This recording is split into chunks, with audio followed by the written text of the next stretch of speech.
Jade, une femme dévouée à la charité, décide de travailler dans un orphelinat, espérant contribuer de manière positive.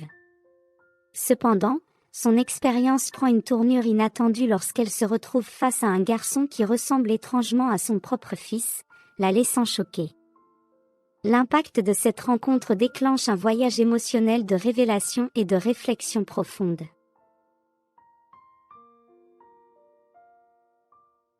Jade était une femme charmante, dont le nom était synonyme d'amour, de compassion et de générosité dans la communauté.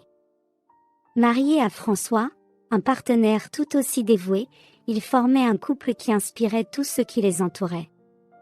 Leur fils, Jules, âgé de 8 ans, complétait l'image d'une famille apparemment parfaite. En plus de son rôle de mère et d'épouse, Jade consacrait une part significative de son temps et de son énergie à des œuvres caritatives. Elle dirigeait un groupe de femmes engagées dans des dons de vêtements et de nourriture pour ceux qui en avaient le plus besoin. Son leadership charismatique et altruiste gagnait le respect et l'admiration de toutes les personnes impliquées dans le groupe, qui considéraient Jade comme un exemple inspirant de solidarité et de compassion. Ce que peu de gens savaient, c'était la vérité sur la vie de Jade à la maison. Malgré son image rayonnante et la façade d'une famille heureuse, il y avait quelque chose d'intriguant dans leur dynamique. À l'intérieur de la maison, il y avait un autre aspect de la vérité. Alors que Jade illuminait la vie des autres, sa propre maison semblait plongée dans le silence. Un jour, Jade, toujours attentive aux besoins de sa communauté, n'a pas hésité à se porter volontaire lorsqu'elle a appris qu'ils avaient besoin de bénévoles pour travailler à l'orphelinat de la ville. En faisant cela, encore une fois, les gens lui adressaient des mots d'admiration qui gonflaient son ego et offraient un soulagement momentané à sa conscience. Le premier jour en tant que bénévole à l'orphelinat, Jade marchait dans les couloirs remplis de rires et de jeux, absorbant l'atmosphère chaleureuse et accueillante. Cependant, sa joie a été interrompue par un moment surprenant. Parmi les enfants, ses yeux ont croisé un garçon qui était le portrait craché de son propre fils, Jules. La ressemblance était si frappante qu'un frisson a parcouru l'échine de Jade. Curieuse et poussée par un mélange d'émotions, elle a discrètement demandé aux membres de l'équipe de l'orphelinat l'histoire du garçon. Chaque détail révélé renforçait sa perplexité, et le lien entre le destin de ce garçon et la vie de Jade devenait de plus en plus intrigant. En quittant l'orphelinat ce jour-là, le visage de ce garçon, si semblable à celui de son propre fils, persistait dans son esprit, nourrissant des questions et des réflexions. À la maison, elle se retrouva plongée dans des pensées sur la possibilité d'une relation familiale jusqu'alors inconnue. La coïncidence de la ressemblance entre Léo, le garçon de l'orphelinat, et le fils de Jade, Jules, a créé une connexion particulière. Le petit Léo, âgé de 6 ans, est rapidement devenu le centre de l'attention et de l'affection de la femme, qui a développé une véritable amitié avec lui au fil du temps.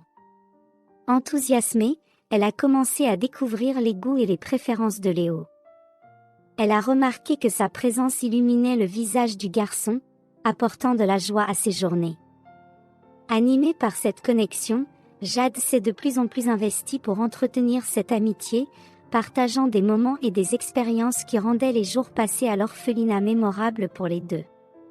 En rentrant chez elle, Jade avait du mal à contenir son enthousiasme en partageant ses exploits à l'extérieur, mettant en avant combien elle avait fait de bien aux gens et à quel point cela lui faisait du bien aussi.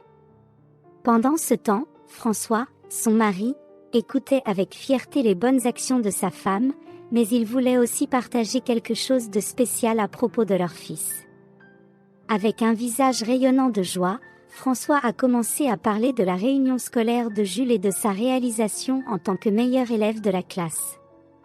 Cependant, l'attention de Jade a été rapidement détournée par son téléphone portable, où des messages et des notifications semblaient capturer tout son intérêt. Surpris et déçu, François a demandé : « Jade, as-tu vu ce que j'ai dit à propos de Jules ? » Distraite, elle a répondu : « Je suis désolée, François, qu'as-tu dit ? » La déception s'est installée sur le visage de François, ressentant une fois de plus le décalage entre eux. Décidant de ne pas insister, il s'est éloigné, portant son attention sur son fils Jules dans une autre pièce. Pendant que Jade restait plongée dans son propre monde, les sourires et les rires reflétaient sa joie apparente, mais sa véritable présence semblait lointaine, jetant une ombre sur l'harmonie qui existait autrefois dans leur vie familiale. Jade continuait à vivre une vie d'apparence, où son engagement envers les bonnes actions pour le monde extérieur contrastait avec son manque d'attention envers ceux qui composaient sa propre famille. Les jours passaient, et elle persévérait dans sa routine de bénévolat à l'orphelinat. En rentrant chez elle, Jade a parlé à son fils Jules du nouveau copain qu'elle s'était fait à l'orphelinat, un garçon nommé Léo. Elle a souligné la ressemblance frappante entre les deux, sans remarquer l'expression subtile de tristesse qui se formait sur le visage de son propre fils en entendant les paroles de sa mère. Elle partageait des choses que lui-même aurait aimé vivre avec elle, mais elle était toujours trop occupée. Jules écoutait en silence pendant qu'elle racontait son expérience à l'orphelinat. Lorsque Jade a évoqué l'idée de parrainer une sortie dans un parc de dinosaures, Léo adorait ces créatures. Avec un éclat d'espoir dans les yeux, Jules répondit. « Vraiment, maman ? J'ai toujours voulu aller dans ce parc. » Sa remarque était subtile, une tentative délicate d'indiquer que sa mère ne remarquait pas quelque chose de crucial. Cependant, la réponse de Jade indiquait que son attention était tournée vers l'extérieur. « Dès que nous irons et que nous publierons les photos de la sortie à partager sur Internet, je te les montrerai. » Elle dit, sans remarquer la mélancolie dans les mots de Jules. Le garçon baissa la tête et se dirigea silencieusement vers sa chambre. Le plan de Jade se déroula sans accroc, et elle investit une somme considérable d'argent dans le parrainage de la très attendue sortie au parc de dinosaures, comme elle l'avait promis. L'enthousiasme de partager les images et les moments sur Internet occupait déjà son esprit.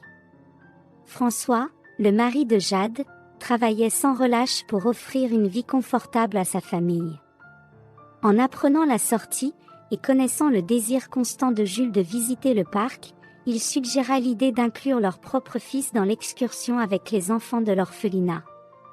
L'intention de François était claire, il voulait réaliser le rêve de son fils tout en renforçant les liens familiaux.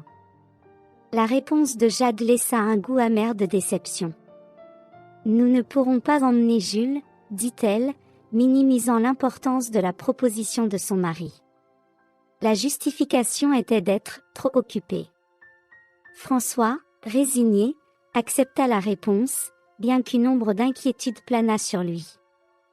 La véritable priorité de Jade, maintenant plus évidente que jamais, se reflétait dans le manque de considération pour le désir de Jules et dans le choix de préserver les apparences au détriment du véritable lien familial.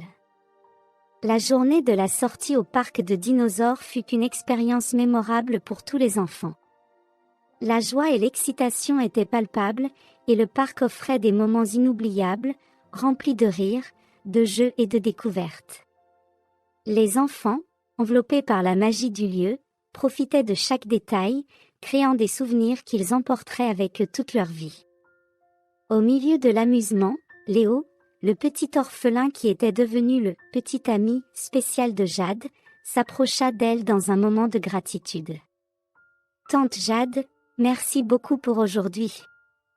Vous êtes très gentille, votre fils doit adorer avoir une mère comme vous, » dit-il, avec un sourire sincère illuminant son visage. Les mots de Léo touchèrent profondément Jade. C'était comme si ces simples expressions de gratitude avaient ouvert une fenêtre sur la vérité qu'elle évitait de voir. Les émotions bouillonnaient en elle, alors que la révélation de la différence entre la mère qu'elle était pour les enfants de l'orphelinat et la mère qu'elle était en train de devenir pour son propre fils devenait claire. Les paroles innocentes de Léo servirent de miroir, reflétant les failles dans son approche envers sa propre famille.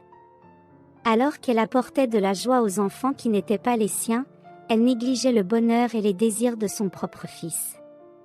La révélation de la disparité entre les perceptions extérieures et la réalité interne fut comme un appel pour Jade, la poussant à reconsidérer ses priorités et à se reconnecter avec ce qui comptait vraiment dans sa vie familiale. Après cette sortie révélatrice, Jade ressentit l'urgence de changer son approche envers sa famille. Elle courut à la maison le cœur battant, désirant simplement prendre son fils et son mari dans ses bras. En ouvrant la porte, elle trouva François et Jules sur le canapé, partageant un moment simple mais précieux en regardant un film ensemble. Cette scène apparemment ordinaire toucha profondément le cœur de Jade. Elle n'hésita pas et courut vers Jules, l'enveloppant dans une étreinte chaleureuse. Elle s'excusa en laissant échapper des mots qu'elle avait gardés en elle pendant si longtemps. Elle reconnut toutes les fois où elle avait été absente, promettant de changer et d'être plus présente dans la vie de son fils. Jules, avec sa pureté enfantine, laissa des larmes couler de ses yeux. Il avait toujours aspiré à ce geste d'attention et d'affection de sa mère. Difficilement en mesure d'exprimer ses sentiments, il dit qu'il la pardonnait et que tout irait bien, pourvu qu'ils puissent passer plus de temps ensemble à partir de ce moment. À partir de ce moment-là, la dynamique de la famille subit une transformation significative. Jade poursuivit ses activités caritatives, mais maintenant avec le cœur à la bonne place. Elle inclut son fils et son mari dans ses actions, passant plus de temps avec eux. Elle réservait des moments spéciaux avec Jules, faisant des choses qu'il aimait. Le changement radical se reflétait non seulement dans ses actions extérieures, mais surtout dans la reconnexion émotionnelle qu'elle cherchait avec sa propre famille. Au fil du temps, Léo, le garçon de l'orphelinat qui ressemblait étonnamment à Jules, a trouvé une nouvelle famille.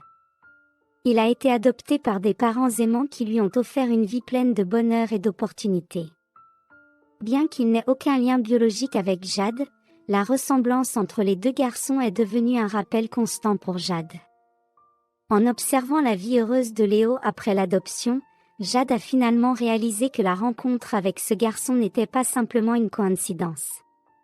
C'était un signe de la vie, un doux avertissement pour qu'elle réévalue ses priorités et change sa façon de gérer sa vie familiale.